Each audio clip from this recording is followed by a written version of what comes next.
Well, hello, everyone. Happy Sunday. Happy New Year. Welcome to 2025. What a pleasure to be here today. Welcome to Restoring Our Roots podcast. This is the voice of the Decriminalize Nature movement. This podcast is a gathering space where we explore the wisdom of entheogenic plants and fungi, the beauty of natural healing, and the importance of reconnecting with the sacred earth. Every month, we'll be hearing from visionaries, healers, advocates, and others who are working with entheogenic plants and fungi and returning us to a balanced relationship with nature. My name is Larry Norris. I'm the co-founder of Decriminalize Nature. I'm also a part of the national organizing movement, directing folks all across the U.S., giving them training and tools, et cetera, to help pass policy in their local municipality. If you have any interest in that, please reach out to us at decriminalizenature.org. We'll put the links in the podcast bit as well. I'm thrilled to co-host this podcast, Restoring Our Roots, with our board members going live every 2 weeks on Sunday. So you'll see myself, you also see some of the other board members as time moves forward. And I'd also like to introduce our behind-the-scenes master, or Tinkerbell in the ear, as she mentioned a minute ago, Rachel, who's been instrumental in bringing this podcast to life. Thank you, Rachel, for all your efforts for this Decriminalize Nature podcast. Our guest today is Avi Esther. Avi is an Amanita muscaria specialist who I met at the Discovery Sessions Conference in San Francisco last year on Bicycle Day, which is an annual gathering, a conference for people celebrating the rediscovery, I guess, if you want to call it that, from ergot, LSD from Albert Hoffman, and his bicycle ride across the town from work to home. Quite a lot of interesting topics to think about in that. If you want to look that up, it's pretty great. But we had a really great conversation. We talked about Amanita's benefits and risks. We talked about the neuroscience. We talked about mythology and archetypes. We talked about the inner phenomenological experience.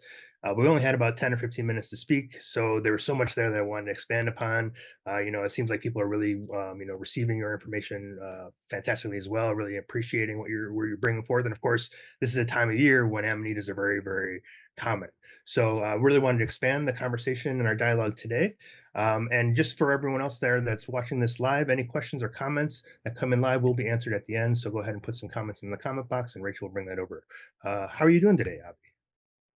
I'm doing great. I mean, I love this time of year, and um, Amanita muscaria has really shifted my mindset and the way that I interact with the midpoint of winter. And Hmm. so now instead of it being like the saddest, like depressing, I want to crawl into a hole and not see anyone till spring kind of thing, it's more like, oh my gosh, I get to be in my cave. It's so toasty and warm. I make my favorite soups and like hang out with all my mycelial and friends and both people and herbs and plants and cats and animals. And the more I love this point in the year, the more nature seems to respond to me in like the most magical Disney princess kind of ways. So I'm actually really loving it. So that's how I am. Yeah, I agree 100%. This is such a great time to really dive into creativity. It's a lot of people talk about this being an incubation period, but for me, it's like the creative stuff is going. It's like you have an opportunity to say, oh, I don't have to feel guilty about sitting in front of this canvas or doing this thing that's, crafty Mm. or whatever else. You can really sort of fully be present with that. So I agree with you 100% in terms of the winter qualities that can come forward. But before we start off, maybe we could just go over a little bit of a background for you. Tell us a little bit about who you are, how you came across entheogens or amanita specifically, where you're living at now, and kind of all the whole kind of process of you, and then we'll sort of dive into some questions. Summarize myself. Yeah, Okay. exactly. Well, I feel like I was kind of born an entheogen. And that if anything, entheogens came to me to help me understand myself and the effect that I have on people. I sort of became very aware of them at a very young age, even before I actually had the cognitive understanding of what it was that was in front of me. But I had this intuitive wisdom that would just come out and make the adults around me kind of go, "Poof," or like anchor them when they were on bad trips. Not that I had any understanding of what was actually going on, but I've always had a sort of psychedelic nature to me. And if anything, the entheogen experiences I found easier than the sort of spirits arriving and being like, you need to tell my living, ancestor or husband or whomever this message. They left the thing they're looking for under the microwave. And it's like, I'm like 5. Why are you asking me to like, so for me around the age of 13, I vividly remember being in like a circle of friends and somebody being like, "Hey, have you ever smoked pot?" And I was like, "Oh, yeah, of course I have." Mhm. But I hadn't. So whatever, I pretended and I like watched how they were all taking tokes off the bowl and being like, okay. And then like somebody leans over and is like, there's a hole on the side. It's called a carburetor. Put your thumb over it and then release. And that's, and like they're, because they could tell, you know. Anyway, and so I smoke, and as this bowl is going around, this circle of children, gosh, that sounds horrible coming out of my mouth when we're talking about smoking pot, but whatever. We were all like 13, 14, 15 years old, sitting in a circle in the cul-de-sac of this neighborhood in Virginia. And as I'm watching it go around, it sort of gets to like the midpoint of where the circle is, maybe 20 kids of us sitting around. And I start fully hallucinating, like the ground goes wavy, Smurfs start popping out of bubbles coming out of the ground, like people's faces are all wearing neon masks of different Mario characters. And it's like, and I'm like, how is everybody seeing this kind of stuff and like so composed? And I was the only person who was tripping. Everybody else was just sort of normal stoned. And I was in a full hallucination that I found a bit overwhelming. I had no preparation for that, except that I sort of naturally hallucinate anyway. So I just kind of like took it in stride and made my way home. But it sort of opened up this awareness in me that somehow I was a little bit different, and that even though that sort of entry point of cannabis sort of revealed that to me, and Mother Cannabis has been such a healer in my life in ways that I will forever be grateful for. In times I've been so ill, and that's been the only medicine, no pharmaceutical, no doctor, like nothing else was able to even touch the and bring ease into the issues that I was having. And so this sort of funny partnership with the natural world began very early and really helped become, I think, my greatest teacher in understanding who and what I am, finding my way to ground, because I'm very airy fairy. I'm very like, when you're getting a lot of information from spirit, when you're slightly neurodivergent, and, you can hear what people are saying beyond their words. You can hear what the eyebrow means and what the body shifting means, and and like all of these different, it's like a lot of information to like not just process and take in and then find a way to translate and then feed back, all in the space of time of like, a normal conversation. So like act normal, but like be abnormal, right? So, for me, like the the entheogens and cannabis and the mushroom kingdom, not just the psychedelic mushroom kingdom, but the whole of the mushroom kingdom, and the herbs and these nature allies have really, I kind of feel like they found me and have been supporting me to learn how to cohere, navigate, and translate and be able to communicate the natural gifts that I was born with, because we don't live in a society that honors these gifts. We live in a society that demonizes them, excuse me, and calls them evil. And I mean, that's changing. There's a whole renaissance of a new wave of people who are fed up with being belittled and wanting something new, who are fed up with being constrained by the ideas of people who aren't even alive anymore, and want something new. And I very much feel like I'm part of that wave. If anything, I feel like I'm a leader in that wave, because I, whether by choice or not, I don't really feel like it was by choice. I was sort of activated at a very young age. So I've had decades of having to kind of work this out and figure out how to navigate in the society that we live in, within the rules and regulations that breed fear and command obedience. And I am not a super obedient person.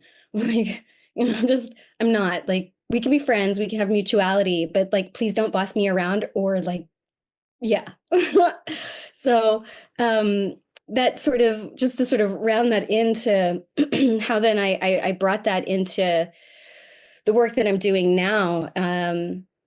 Again, because I experienced quite intense health issues, where I was getting migraines so badly that they were debilitating me for half the month. So I was like I couldn't even drive my kids to school for 5 minutes without having to pull the car over and vomit because it was just such intense pain that I was in.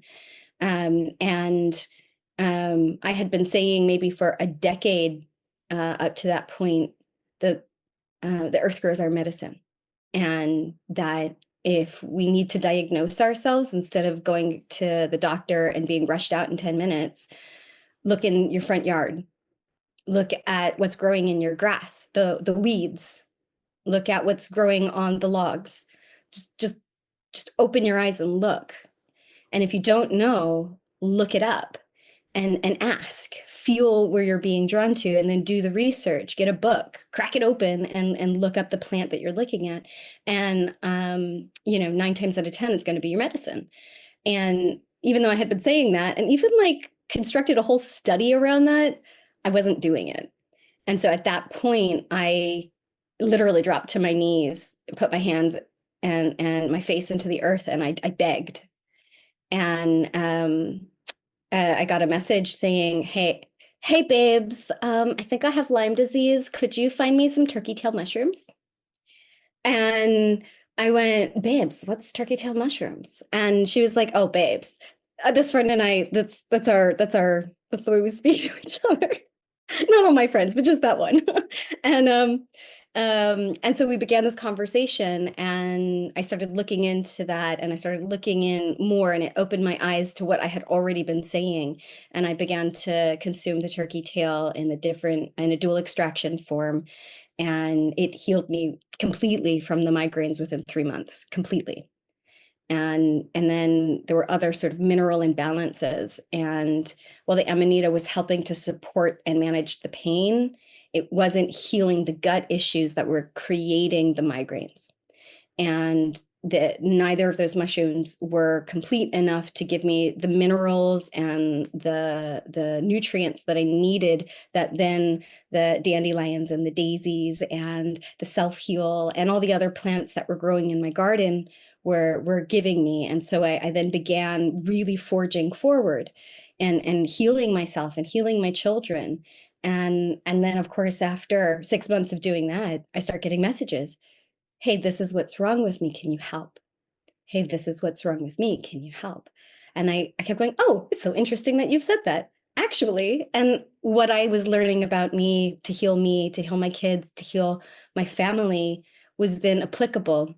And so I started making more of these different tinctures and more of these teas. And really, a tea is just a water extraction tincture. But semantics. And then it just started growing. And so then I was able to really quite easily mix the limbic system and reptilian system rewiring that I had been doing for decades. So the rebirthing work, the shamanic ancestral healing work, and the sort of foundation of really healing childhood trauma so that we can thrive. And I mixed them together quite easily, and it became such an easy, like, obvious, like, how did I not see that before?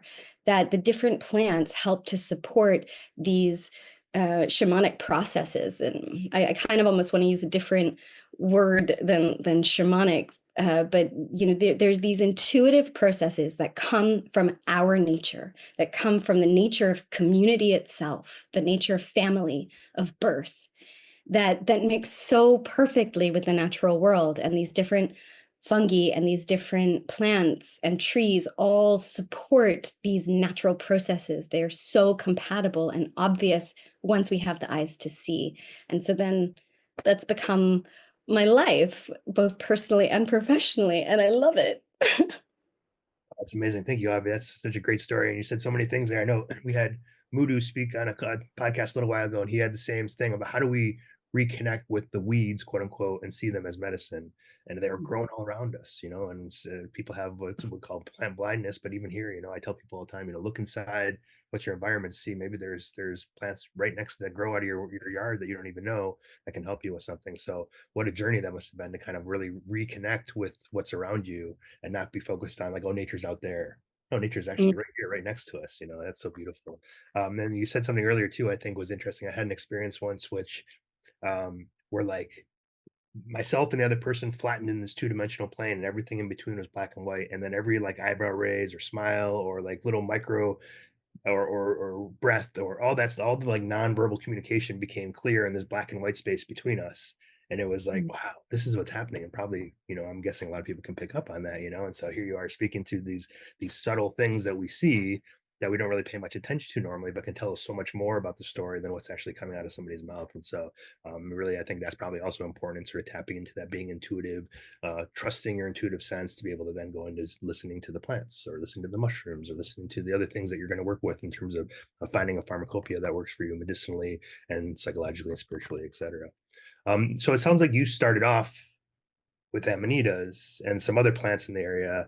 Was that before? I mean, obviously cannabis first, but did you start with Amanita before others? And what was that process? Because I know Amanita has, okay, no. So tell me a little bit more about that. Or, and then how did you find your way into Amanitas? Because, you know, there's a lot of like back and forth about risk and that type of thing, which we talked a little bit about. Maybe you can expand on as well. But then how do you sort of like find your way through that sort of mess, if you will, of trying to be like, okay, this is what's going to work, but this is what's going to help me and not be too toxic, et cetera, and then find yourself to being a specialist you are today.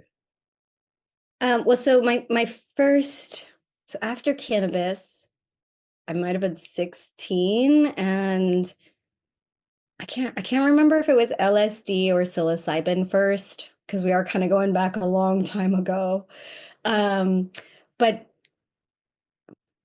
no, wait, hold on. No, it was LSD first. So first it was LSD, and it was somebody's birthday party, and for their birthday party, we had like a sleepover LSD party. Um, yeah, it was amazing. I freaking love LSD. You know, it's just such it's so clear. And I feel like when I'm with LSD, it's like I can hear the guardian angels that are always with me. And I can see the realms that I'm always sort of in a relationship with anyway. And I feel like it just sort of it takes the filters that I'm very grateful exist a little bit off in a way, so that I'm actually in the various otherworldly realms that I kind of am already in and experience anyway, but like without, because honestly, I couldn't go through life seeing it that vividly all the time. It would be too overwhelming. So I'm very glad for those veils. Thank you very much. Let's keep them in place. Thanks. So, and then after that, it was, well, if I like LSD, let's try psilocybin. For me, psilocybin was always like, I just kind of felt like myself, but like it expanded the somatic sensations of what I subtly feel anyway, and it just felt like it made it more sticky. That was the word that just kept coming up. Like I was just it just amplified me, but in a sticky way. And so it took me a really long time to make friends with psilocybin, but I really did try a lot. Like I tried a lot, but every time, no matter how big or small my dose was, it kind of was the same experience. And then Just to clarify, you mean mushrooms with psilocybin or psilocybin? psilocybin mushrooms. Yeah. Yeah. A different, and we're talking the 90s and early noughties. So then it wasn't like we had all the sort of choice of strain that we have today. Today we're like, you know what? I feel like doing psilocybin. Let's choose a Jack Frost. What a wonderful hybrid we've got. No. Then it was just like, yeah, we got this bag from this dude, like, do you know it's strain? Like, dude, it's like whatever's growing behind the farmhouse. Come on. So um that we didn't have that. It was very underground. It was very much like being part of that psychedelic underground counterculture that I was a part of. And then I got a bit into the rave scene, so that introduced MDMA and ketamine and a whole host of other things. And golly, I had a lot of fun. um, oh, youth. And lots of glitter, lots of dancing. Still lots of glitter and lots of dancing. I've held on to that. I feel good about that. Um, and then I had kids, and when you have kids, all that kind of stuff goes. And so actually I was completely sober pretty much for about 8 years. And then again I started having some crises, and and so in 2017, none of the processes that I knew how to do that had healed me previously, that had helped, were working. And I needed help. And so I turned to LSD, and because I know that LSD and I are good. And I wanted to journey, but I couldn't find anybody to journey with me or to sit. And New Year's Eve was coming up, and I was really depressed. Like it was bad. Um, and I kind of got into this funny space where I was like, look, I hold space and I facilitate profound transformation for thousands of people over the last decade. And I can't do this for me. Fuck you, Avi Esther. Show up. And I was like, oh, okay. So, I showed up for me, and I journeyed alone. It was my first solo journey.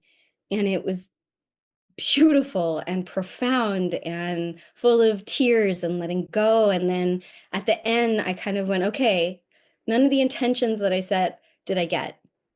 But right now I'm in trouble, and this is what I need. Help me see, help me unlock what I need. And I had like 19 pounds in my bank account.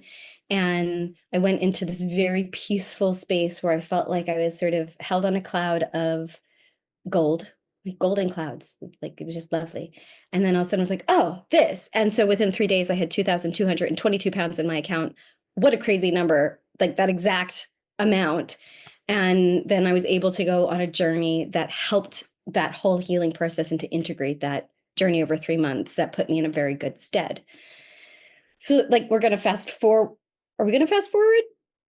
No, we're not gonna fast forward quite yet. So at the end of that 3 months, a knock came on my apartment door like that. And they had witnessed me do a process with somebody on the beach the day before. And they were like, hey, we want to do a psilocybin full moon journey tomorrow. And we don't have anybody to facilitate. Will you facilitate? And I asked them a bunch of questions, and they answered very good things. I liked all their answers, and I was like, okay, I'll do it. And then I did, and it was phenomenal. And being able to apply all the skills that I had cultivated and developed in my personal healing practice over the decade leading up to that, and it just worked so well. It just worked so well together. And I was like, oh, this is cool.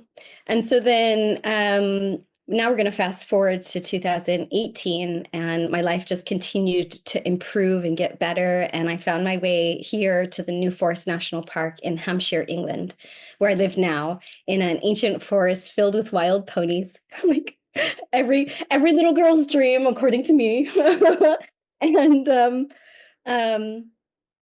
And I was a little bit nervous because it was a big move, and it was a new place, and there was so much settling to do, and there's a lot of questions I didn't have. And so I did what felt right to me, as I went and I found some trees to meditate with and just ground. Because I'm me, and I apparently like to pick super intense things. The tree that I picked was a very sacred collection of trees with a lot of mythology where people go to pray. Didn't know that, but I guess I did. So I picked like one of the most intense places to go and meditate in the forest. I don't know. I'm a glutton for punishment. I like it intense. Let's jump in with the whales. And the first day I had this huge download, and I was so special, and I was so full of my ego, and I was like, oh my God, the trees spoke to me. Aren't I so fucking great? Oh my God, my shit doesn't smell. And then the next day I went back because I'm so special, and they said nothing to me. And I started going into a panic because obviously I wasn't special anymore. There was no validation coming in. And then 5 minutes before I needed to go pick up my kids, after trying to meditate for 3 hours, they just went, find your mushroom teacher. Like in that kind of like shitty voice, like, find your mushroom teacher. Like, go, be gone. And I was like, what? I didn't hear you. I wanted to smack me too. It's okay. But they did not smack me. They were very gracious ancient beings who have been very kind to me. Anyway, so when I went to go pick up my kids, I was walking along the path and I heard my name. I thought it was another parrot. I turned around and there was nobody there and only a singular fly agaric. And I was like, what? What? So that kind of freaked me out. I didn't know what to do. Parents started to come. I couldn't be seen picking this mushroom that's poisonous, right? And I got to go get my kids. So I go in and get my kids. I tell them what happened. They're like, oh, show us the mushroom. So I show them the mushroom. There's all these parents and kids and things. I'm like, oh, I don't think we should pick this mushroom because if anybody asks us what we're doing, I don't know. As Tree told me, like, I like, what do we do with this? So we left. And I said, if it was there tomorrow, I'd pick it and I'd figure it out. It wasn't there. Again, I felt this horrible dread, like, oh, I missed my opportunity. Well, I was really dramatic then. Maybe I'm still a little dramatic. Anyway, I dealt with all of that, all of that, and it was okay. And the following day, we're talking, it's a Saturday now. I took the kids on a walk because you have to walk the kids when you live in a small cottage. And we were walking on an Iron Age hill fort, and my son was running ahead, and he stopped suddenly and started doing this weird jerky motion. And we noticed that he was locked with a deer and that he and this deer for about 10 minutes, I'm not exaggerating, it was about 10 minutes, were doing this weird mirror dance with each other. And my daughter and I sort of squat down. We're like watching this. We're like, what is this? How long is it going to go on for? And then the deer leaned down. And because we were on a hill fort, which is like, it goes down. We had to stand up to see what the deer was doing. And there were 17 fly agaric all there. And the deer was nibbling on the fly agaric. So, of course, my daughter and I just go, oh, whoa. And this knocks everything out of the trance. My son goes, what? He steps forward. He goes, whoa. And then the deer kind of like pops its head up. Its buddy deer comes up and he's like, dude, what are you doing? That's my voice to it. I don't know what the deer said, but I'm pretty sure it was like, dude, what are you doing? And the deer was like, I don't know. And then they kind of like skip off down the hill and off into the heathlands where all the gorse were blooming. And so we went and we picked 7 caps, and I still have some really big pictures. They were like huge caps. And I was like, okay, let's go home and I'll figure out what to do next. And that was the beginning of my journey with them. And a lot of it, if I'm honest with you, was just applying logic, right? So we've got all these big caps. How do we store them while I figure out how to work with them? Okay, let's dehydrate them. Let's dry them. I think they're really wet and thick. So if I leave them out, they're probably not going to dry by themselves. So let's put them on a low setting in the oven and just keep an eye on them. Like basic logic, right? Critical thinking. And it worked. And so then they all dried down. They shrank down till about like this size, from about this size. Yeah. And that was September. So I spent September, October, November, like deep in the web, because all the books I found in the library were shit. They were all like, it's poisonous, it's toxic, stay away, don't consume. And it's like, well, that's not telling me anything. It's just putting fear but no, why is it like, what is this? And so I at that point, it was not a popular mushroom. It was the opposite. So I was on Irowid, lots of very, very bad trip reports. But then I found Eastern European and Russian resources, and Google Translate was good enough. It's not like it is today, people, but it was good enough. And so I was going through like HTML blogs from the 90s, like bad colors with yellow writing level of stuff. You know what I mean? You guys remember. And translating these blogs of people who are working with this mushroom and the different preparations and dosing and uses medicinally for them. I wasn't able to find a lot of journeying information, but I was able to find quite a lot of usage information and where the parameters of safety were in these traditional Eastern European methods that I found from these ancient blogs, hidden within the corridors of things. I didn't actually find that much on Reddit. It was mostly these old blogs, these sort of There were a couple papers done in the late 60s where they were pulling out the compounds. So they're pulling out muscarine to create medicines. The medicines were too effective and caused hallucinations, so they never went to market, even though they were more effective than the medications that are on the market. And then I also found a paper from 1870 something where they were working with and identifying the muscarinic acetylcholine receptors that the Amanita muscaria alkaloids work with, and actually named it after the active alkaloids in that mushroom. And actually, that gave me quite a lot of information about how the mushroom works within the body, within the acetylcholine receptors, how that works with the glutamate channels, why cannabis and Amanita muscaria, or ibotenic acid, and muscarine and mucimol are all very compatible through the cholinergic system, blah, blah, blah, blah, blah. And so, like, because I was basically alone and having to study these sort of like whatever I could find, I started to build an understanding of how it works in the body, how it's traditionally used in folk medicines, and then as is the wisdom of everybody who's alive still in the psychedelic underground, is you start low, you go slow, and you find your dose. And so that's what I did. And it just became an intuitive thing that if you're going to start low, I made a tincture out of it. You start with a drop. You maybe go to half a pipette, maybe a full pipette. Okay, cool. Now we know what that is. And then I just kept increasing until solstice of that year, where I was like, okay, I'm going to do a 5 milliliter journey and see what happens. And so I did, and I liked it. And it was a very special first lowish dose journey that acted more like a mid journey.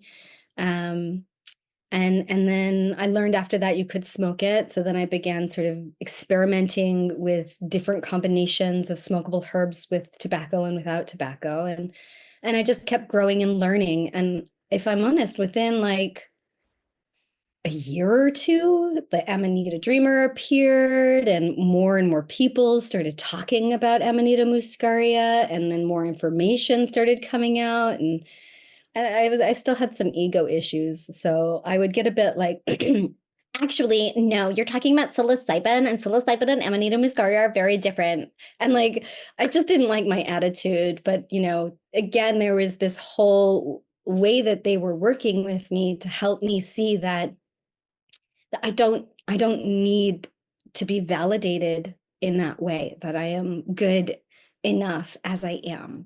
And that's been a long journey with him, but I can only be grateful, because part of the huge amount of knowledge that I have about Amanita muscaria, each piece has given me a piece to heal myself. And that piece then I get to give to other people. And then I get to sort of put together this beautiful tapestry and weave together the mythologies, because the stories are also medicine. Having our ancestors be able to speak to us through time space, that's medicine. And be able to weave that in with the plants and weave that in with Amanita, and like find archaeological reliefs on temple walls in Mexico that show psilocybin and Amanita being used together for spring equinox ceremony. Oh my God, tell me more. What's the story? And then how can we revive that medicine? What is the story, the intention, the energy, the healing that comes when we listen to what's been forgotten, when we can piece together those subtle nonverbal things that are left for us to find. And so then this has been my joy and my journey for me personally, and also creatively, and then also within the community that I serve. I had a whole list of questions I was going to ask, and now I'm totally going to throw those out the window because you have so much wonderful things to say here. I just want to kind of play off of all this because there's a lot there. It's beautiful. Yeah, I'd love to hear your story about coming on to Amanita, about, I mean, seeing the deer and seeing, how much the deer also loves these mushrooms. And I think there's something there too that's really fascinating. You hear this cross culturally and also makes us sort of reconsider our understanding of consciousness of the animal kingdom when these animals are pursuing these substances as well. They're also looking for this. You hear this a lot about, sort of the ancient northern Siberia and northern Scandinavia and Nordic areas where the reindeer are always eating the mushrooms. And that was, one of the ways that they figured out how to, you probably know the story, obviously, right? Metabolize it through the reindeer urine and all that kind of thing, which is, again, trial and error. Who was the first person who's like, let me give this a try, right? But you just got to give it a go, right? So, but yeah, what is the relationship, what are your thoughts around the relationship? How do we listen to the animal kingdom to learn more about medicinal plants and these mushrooms? It sounds like that's kind of exactly what you did there. What was that like for you? That sort of connecting to the animal world and having that different conversation, not just the tree world and the plant world, but now the animal kingdom as well. Well, I mean, there was no part of me that was like, oh, if the deer are eating it, that means it's safe for me to eat. The deer eat everything, um, everything, even things they shouldn't eat. Well, when I say shouldn't, I mean my garden. I mean, I'm grumpy that they ate my blueberries this year. Anyway, so so and like the deer eat them, bears eat them, squirrels eat them, the slugs eat them, and I Foxes, the right? slugs and I what? Foxes as well, I think, are really into them, right? Like the horses will have a nibble, but they don't eat as much as the deer. So it's not. I'm pretty sure the foxes will also have a nibble. I haven't gotten to get up close and personal with any badgers, even though I'd really like to. Um, so I don't know, but I imagine that if the foxes have a nibble, the opportunistic badgers will also have a nibble. And what I've noticed is that both I'm going to call them the voracious deer because the deer, they eat everything. Between the deer and the slugs, sometimes on the low fruiting seasons, I'm like, you guys, can you leave me some? So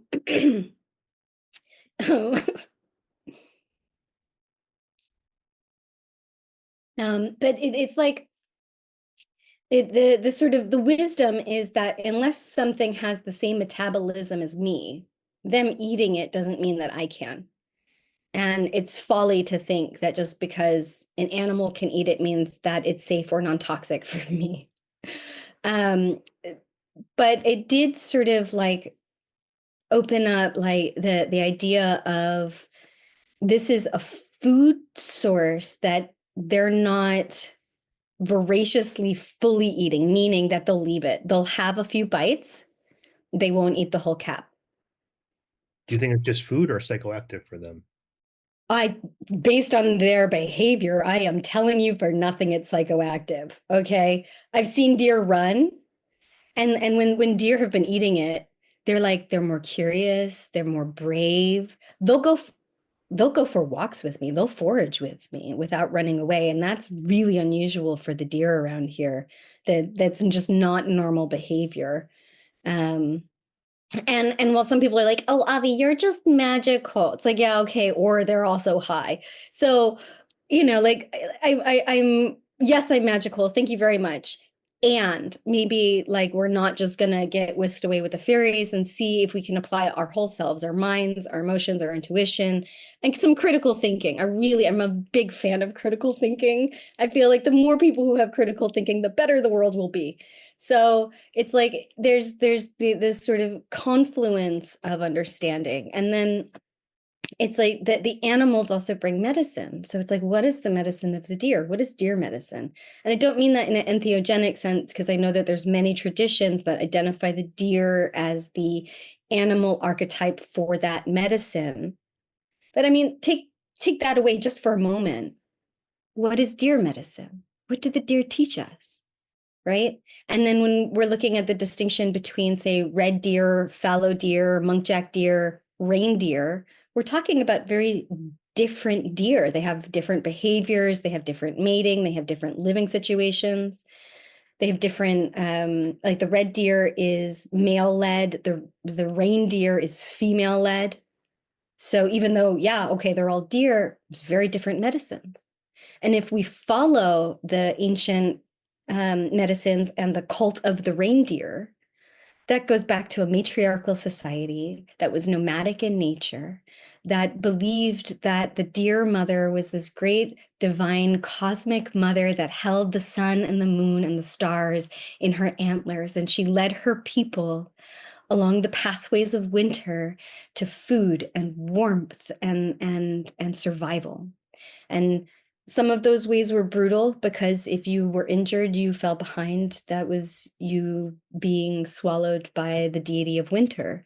And that happened. That was a part of life. But come spring, new birth will come.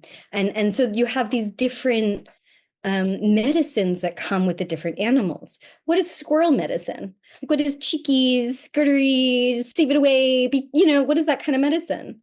What is mouse medicine? So like the different animals speak to us differently. And I see that as complementary to any plant or mushroom medicine that exists. In a similar way that Amanita muscaria is mycorrhizal and grows in relationship with trees, only grows in relationship with trees. Although I have to say this year, I didn't know it, but they grow with gorse. Gorse isn't a tree, it's like a big bush, but they grow with gorse. And I also found them with bramble, and bramble's also a bush. So, like, I mean, mycorrhizal relationships expanded. And that's not something I found in a book. Like, that's me walking my land, talking to the spirits of the land, the ancestors of the land, asking them to lead my feet to what I wanted to forage, and them leading me to like pathways filled with golden liberty caps. Like, I've never seen the libbies, one, that golden in color, two, like seriously, it was like the golden brick road. It was like the golden libby road. Like, all the pathways were filled with golden libbies. It was remarkable. And I'd follow these pathways, and I'd find a gorse bush, and in the gorse bush was this phenomenal Amanita muscaria, or like through a funny little pathway following the libbies, and they'd bring me to a grove of birch trees, and there in the center birch tree, and only at the center birch tree, because I swear the ancestors like to fuck with me, but only at the center birch tree, I heard the message, was the Amanita muscaria. None of the other birch trees, like in previous years, only the central one. So in that foraging, in that relationship, what I was looking for was Amanita muscaria. That's what I was looking for.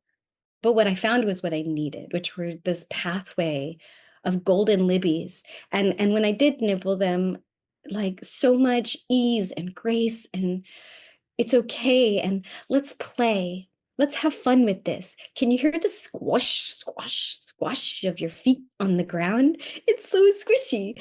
Like, look at this bit. Oh, it's bouncy. And playing with it to follow this golden pathway. And then this sort of listening to that center point. Okay, it's time to get to the center of things. Yeah, let's play and find our center. Here's the medicine. So I'm listening to the medicine of the birch. I'm listening to the medicine of what the forest is showing me, despite the idea that I need to go out and forage Amanita because I've got all this stuff to do. And so on that pathway, just to weave in the animals, I see the beautiful ponies, and I'm like, oh, maybe I can go play with, nope, okay, can't go play with the ponies. Are you sure I can't? No, okay, fine. So, and then I turn the corner, and there's a pony that's there, and she looks at me, and then she looks that way, and I follow her gaze, and there's a whole herd of red deer, and they're all just chilling. And so I'm like, okay, here's the medicine of the horse. Here's the medicine of the deer. And I follow the deer again down these pathways, and they're showing me as I listen. And so it's less about this, me following this idea of what I've read in a book or what I think I need to do, and just being open and humble enough to listen and follow. And then if I don't find all the Amanita muscaria that I need to find, and it's only that one in the center of the grove, what is that telling me? Because it's got to be perfect, because that's what I found. and applying that onward, applying that in every situation, even when I'm creating recipes, even when I'm making medicines, even when I'm facilitating journeys and ceremonies for people or myself. It's like, so who's shown up here? What people have shown up here? What have they brought as a symbol or token for their journey? Are there insects in the space? When I walk to the space and there's blackbirds at the door, it's like, oh, the medicine of the blackbird. Let me go get my little book. What does the medicine of the blackbird sing? And even though obviously I'm not going to like catch the bird and take it into the ceremony with me, the medicine of the blackbird is with us, singing those ancestral songs that come forth through our lineage, whether we remember it or not. And so this is the way that I work with the animals and the mushrooms and the plants. I use my knowledge and my wisdom to find the stories. And then I listen to the stories that are here now, your story, our story today. And that's the medicine. That's what's going to bring forward whatever the experience is that we need. And within that, I'm just going to use the caveat that it's really important to know your dose. And more than listening to me or you or anybody else, like, of course, know your parameters, understand that at like, let's say one of the fatalities could have been anywhere between about 60 grams and 120 grams. We don't know because the reports were just too vague. But okay, you want to stay underneath that if you have fear and if you don't know what you're working with. And if we know that, say, over 20 grams, you start stumbling into these very wobbly territories where, you have people who've gone into comas, depending on dose and all these things, then, okay, that that's a parameter.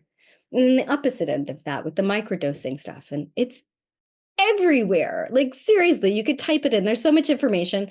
A good sort of 30% of it is hogwash. It's just silliness. You can still find articles where they're like, Amanita muscaria grows in shit. It's like, oh my God, does not, and like, it's the same thing with psilocybin. There are so many substrates for psilocybin. Like, stop it. Yes, one of them is shit. Anyway, so it's like know your parameters. It's the same thing when we're talking psilocybin. If your strain is golden teacher, your dose is going to be very different than if your strain is penis envy. You don't want to get those two mixed up. It won't be it'll be different, be very, very different. So within knowing your parameters, knowing the safety and the experience that you want to have, where can then you rest into that knowledge and activate your wisdom, activate your listening, the animals, the plants, the trees, the stories. Like, that's where it starts getting fun. That's where it starts becoming more than the sum of its parts. Yeah, it's great. And it seems like, so you have the plants, you have the fungus, you have the animals, you also have the place, which is something that I think, is also another archetype that speaks to us now. It sounds like you're saying you just were walking through these forests and there's liberty caps and amanitas everywhere. You don't really hear too much about traditional use of mushrooms in England. What are the store, or not typically people are like, oh, it's in other places. You might hear it about in Celtic, I guess Celtic maybe, kind of in a similar region, but more in Ireland you hear those stories. But I haven't really heard too many. There's like ancient mythologies around mushrooms coming out of England.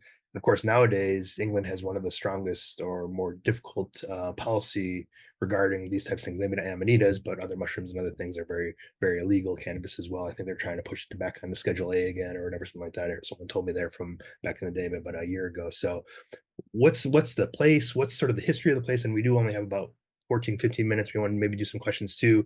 But like, can you speak a little bit about the place, maybe some of the history, mythology of the place that maybe some people aren't aware of? And then how do you bring that forward to people, maybe politicians or other people, policymakers in the area, to say, hey, this is part of your ancestry. How can we be criminalizing something that's part of your ancestry? So what are your thoughts around that in terms of the history of the place, or the speaking of the place? Well, so I'm going to jump from the word mythology to folklore. And in the folklore here, and in the traditional like country use and celebrations, it's never died. Maybe not Amanita muscaria, but psilocybin, definitely. You go to any village, and I guarantee you 50% of them all go out nibbling on liberty caps. Guarantee you. I've never met somebody in a pub who, when they were a kid, didn't go out and nibble on Liberty Caps, you know? So it's always been here. And then you can start seeing these different traditions that have never died. Like you've got the maypole in May around Beltane. And even though that's been Christianized now, still you get those maypole and May Day celebrations. And when you go into some of the more pagan villages, and their maypoles are very much about, you know, penis and vagina and like that whole initial fertility celebration, and they've got their fiddles out, and all the women are dressed like goddesses, and half the men are dressed as green men, kind of like how you are right now with all of your green behind you, but like it's like in like crowns of laurel around their heads, and some of them paint their faces green. They're all on Liberty Cabs, and most of them actually, it's Liberty Cabs from like that grew over there, you know, like just down the hill, and that's still present. And so it's like, okay, well, there seems to be some very obvious things, both within the folklore of the different regions. And you've got lots of pixie fairy folklore, not just here in my forest, in the New Forest National Park, but also down through Cornwall, up through Wales, up into Scotland, throughout the Midlands, tons of folklore in Yorkshire. I could keep going because these are all very different regions of this country. But all of them, they have their folklore. All of them, they have their funny little traditions, some more funny than others. Like in Wales and in parts of Cornwall, they still get horse skulls on like sticks or wear them as masks and like go around and having these like caroling or interactions with like these huge horse skulls. It's really weird looking. I really recommend you look it up. It's very entertaining. And so while they're doing that, you've got these people with fiddles playing these jigs and like these traditions which have never died but have just become more obscure. And the more you sort of scratch the surface and you start hearing the motifs of the red and the white, you start hearing the motifs of the pixies and the different kinds of things you have to watch out for or be careful of. Or if you go to this place, and when you go to that place in the right season, what do you find? Liberty caps growing. And so you start being able to piece together through the folklore and the anthropology and the traditions that are still alive, the lost recipes, the lost recipes which are still being enacted, are intuitively still done, and it's everywhere. All over this country and beyond into mainland Europe. And actually, the more you go further into the areas that weren't as deeply impacted by like witch trials and the obliteration of culture, then you start finding more of these similar stories, these similar folklores, these similar ideas that connect fairies to medicine. That medicine is not just to help you get over that cold, but to help with babies being born or conceived, to help with the spiritual initiations that use our entheogens. And so it's all still alive if we have, again, going back to what we just said at the beginning, if we have the ears and the eyes to see and hear it. And then just to sort of speak to the legislation point, here in this country, as long as I've lived here, and it's been 19 years that I've been here, you're allowed to grow 3 cannabis plants for personal use. You're not allowed to grow to sell. You're allowed to grow for personal use. And that, I don't believe, is going to change. I haven't heard any policymakers say that that's going to change. And I have made friends with a consultant on drug enforcement tasking. And so I do sort of understand, one, some of the serious drug issues that we do have, because when the mafia is peddling dangerous drugs, and that's mixed in with the less dangerous drugs or the things that shouldn't necessarily be illegal, we do have issues because they start making dangerous recipes and there's a lot of violence, and that's not okay. And I do not support that in any way, shape, or form. They're not in terms of a local law enforcement perspective, they're not really worried about, kids who are picking Liberty Caps. They're worried about the mafia who's bringing in heroin and fentanyl and stuff that hurts people.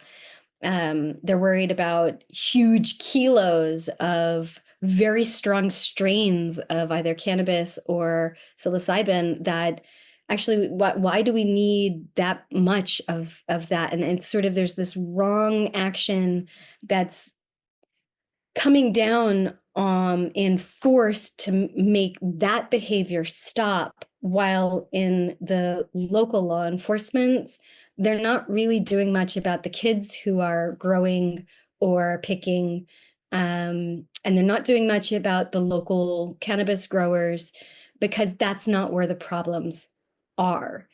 I would personally love to see some critical thinking and bright minds coming up with solutions where we have this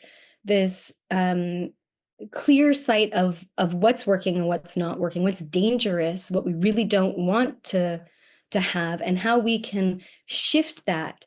And my idea in that, just one throwing it out there, would be that if people were empowered to be able to grow their own, whether we're talking psilocybin or have their Amanita muscaria, which I know is starting to come under a lot of heat at the moment, and their cannabis, then it would disempower the cartels to sell anything, because there'd be no market for them. And it seems like an obvious one to me to replace the dangerous drugs with education and support. So if people want to do mushrooms or whatever, anything, they're going to find a way to do it. Putting harder regulations isn't going to stop people, but creating safe environments and educating people how to make their own, whether we want to call them medicines or, drugs or teachers or whatever words we want to use. We're shifting the idea of how to make it more safe for the people who are going to do it anyway, and just creating a better platform of education and information. So I hope that was summarized and quick enough. Yeah, definitely. Thank you. Thank you. Yeah. And I think, that's a big part that we talk about with Decriminalize Nature, how important it is to grow your own. And you're speaking to not just, we talk about a lot for the corporate interests of the pharmaceutical companies, which are looking to swallow this up, but you're also speaking to cartels or other sort of dangerous elements that could be coming into play that could make it a little bit more difficult for people to, actually be present and engaged. So thank you very much for sharing all this. Looks like Rachel has one question. Then after that, we can pop into some conversations of how people can find you and ask you more, because I'd love to have you on again. But in the meantime, I'm sure you've piqued a lot of interest, and we'll be getting a lot of questions coming your way in terms of better ways to look at Amanita or even some of the folklore around there, etc. So Rachel, go ahead. Oh my goodness. Avi, what a beautiful interview. I had like full body tingles your whole time talking your whole story, because to like I had like my own little homecoming journey too. I was born in the prairies of Winnipeg, Manitoba.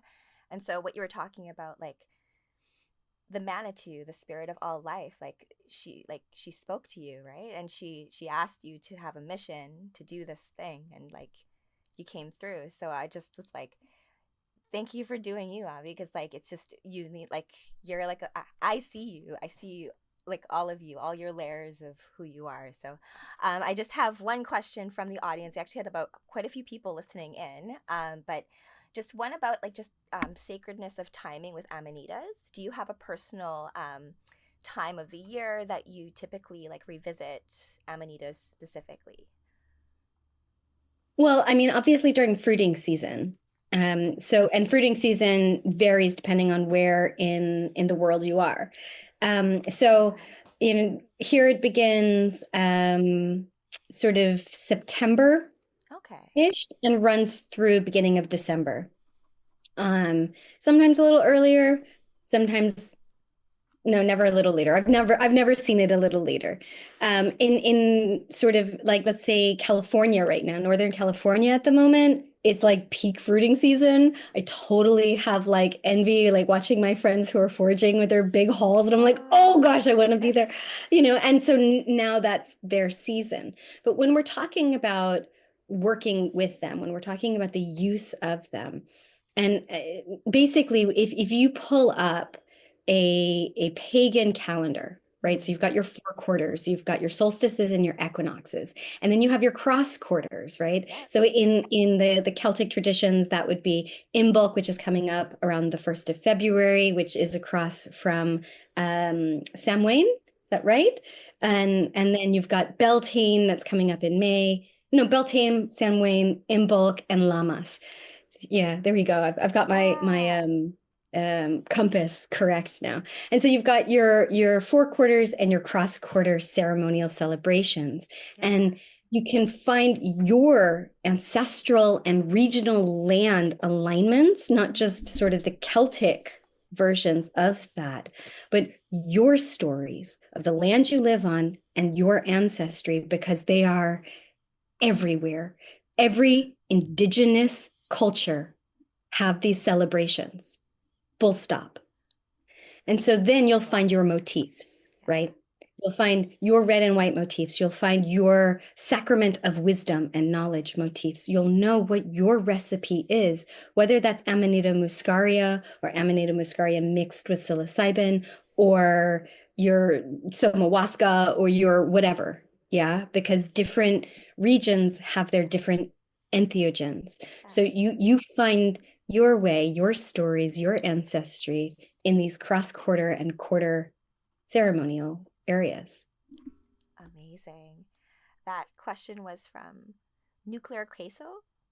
So, yeah. Nuclear cheese. Okay. Cool. Right? I like cheese. Yeah, exactly. So thank you for that. Mm-hmm. And that was, awesome. Well, oh, sorry. Go ahead, Rachel. No, that was just the questions. That was good. That was amazing. Great. Wonderful. Well, thank you so much. I know we didn't get a chance to talk about, you mentioned at the very beginning how amazing this is. We're on the evening of Epiphany. So I think you provide a lot of epiphanies for folks, maybe today and in the future. So thank you very much for this conversation. I just want to give you a few moments to really wrap up anything you want to address that we didn't address, or if you have any, ways for people to contact you, please go ahead and share those, and we can put those in the notes as well for the podcast. Brilliant. Well, I'm Avi Esther. I'm really easy to find. Everything is Avi Esther. I'm on Facebook. I'm on Instagram. My website is aviesther.com.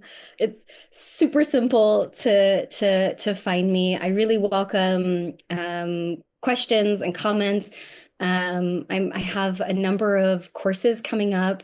There's an online one that if you're interested in getting to know Amanita muscaria and you're just not quite sure, you've sort of dabbled, or you just want a container to really get to learn and receive the teachings of this mushroom, it's a very powerful container because you get to have your own experience, but then you also get to learn from everybody else's experience within the group. And that's very cool. And then I've got different kinds of ceremonies coming up, all of which you can find on both my social media and on my website.